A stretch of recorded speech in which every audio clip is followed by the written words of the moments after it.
Hello, it's Kuldeep Clair from KSC Legal, consultant solicitor. I'm going to be speaking about the subject of partnership agreements in business. It's not absolutely necessary to have a partnership agreement, but it's a very good idea to have one. Is that because of the possibility that you may have a falling out with your partners? Well, that's one reason, but it's not the only one.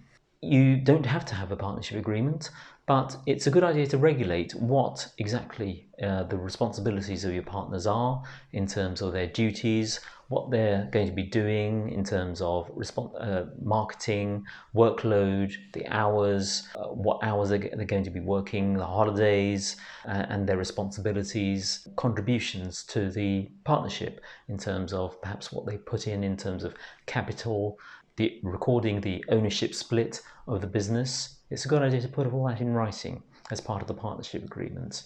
And also what they'll be taking out as well. Will they be taking out a salary? Will the profits just be divided on a percentage basis based upon the ownership split? And the ownership split should be recorded in writing as well for certainty. Or will something be reinvested into the partnership? And what will that actually be? Will it be the same every year, or is that variable? How is that going to be decided? It's a good idea to record all of these things. We all know that, in new businesses, 9 out of 10 businesses fail, and that's because there's a lack of planning by business owners from the outset. So having a partnership agreement, agreeing these things and deciding upon them is all part of the planning process to enable your business to succeed. It's impossible for partners to leave without actually terminating the partnership, unless you have a partnership agreement. So you need to have a clause in a partnership agreement which allows partners to leave, retire, or possibly be expelled and be replaced if necessary. And unless you have a partnership agreement specifying that and the process for that and the grounds for that, it's impossible for a partner to leave without actually terminating the partnership and starting all over again. So that's a very important clause in a partnership agreement as well. It's possible for a partner to bring a claim for discrimination if he or she believes that he or she is not being remunerated properly or something like that. So it's important to cater for reasons for why a partner is being remunerated in a particular way, and a partnership agreement can help to avoid discrimination claims. There have been cases where partners have succeeded in age discrimination claims, or discrimination claims can also be on grounds of obviously race or gender or disability or sexual orientation. And the other most important thing is the question of restrictive covenants. You probably want to impose restrictive covenants on a partner who is leaving the partnership if you want the partnership to continue without that partner. Because otherwise a partner can obviously set up in competition with your partnership. If the business has grown and the partner wants to go in another direction on their own, that could be very damaging to the partnership.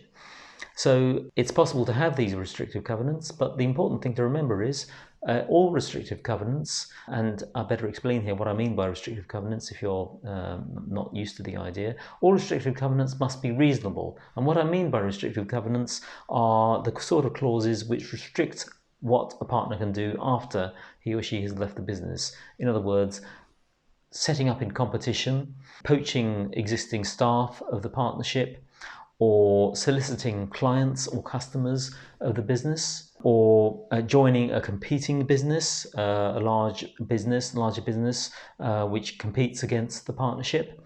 And you also probably want to protect the intellectual property or the goodwill and brand of the business as well, protect its trade secrets maybe. And you may want to use garden leave clauses to extend the period by which you can stop the leaving partner from using these restrictive clauses.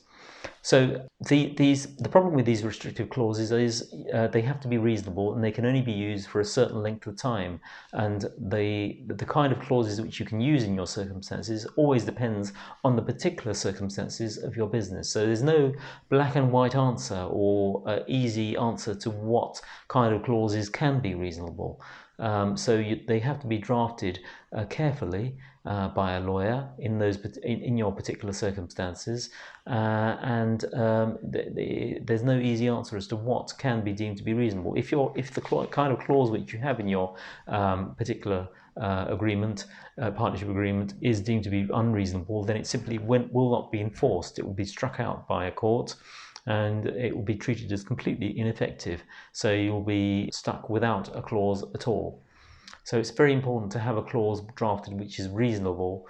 And finally, a leaving partner needs to be wary of liabilities which are still imposed upon him or her after he or she has left the partnership, and the kind of clauses which I'm talking about here are personal guarantees which the partner may have given to, for instance, landlords in terms of leasehold property, or dilapidation clauses in a leasehold property. So these are common liabilities which a partner may be personally liable for even after he or she has left. So these are the kind of clauses which a leaving partner needs to be concerned with, and which need to be provided for in a partnership agreement. Give me a call for a consultation, whether you're a partner and you've been placed in, whether you've been given a partnership agreement to be agreed, or whether you want a partnership agreement drawn up to be agreed by all the partners, and I can draft one for you which is suitable and tailored to your particular circumstances. You've got my email details on the screen and my direct telephone contact number. Please get in touch. See you soon for the next video. Thank you for watching.